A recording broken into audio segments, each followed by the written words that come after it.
হঠাৎ করে গত পরশুদিন একটা চিঠি দিয়েছে আমাদের, হাইকোর্ট সুপ্রিম কোর্ট হয়ে যাওয়ার পর প্রায় 1 বছর পর।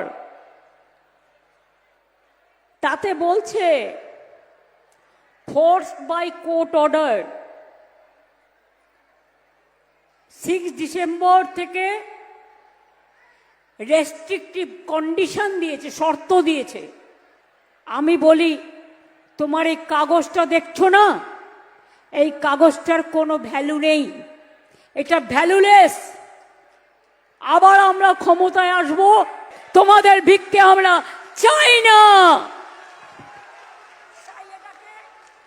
তাই এই কাগজটাকে, এটা আমার নোট, গভর্নমেন্টের নোট, এটা সেন্ট্রাল গভর্নমেন্টের অর্ডার নয়, অর্ডারটা পড়ে দিলাম, ছিঁড়ে ফেলে দিচ্ছি, ছিঁড়ে ফেলে দিচ্ছি, ছিঁড়ে ফেলে দিচ্ছি। আমি এটাকে মনে করি অসম্মান, অপমান।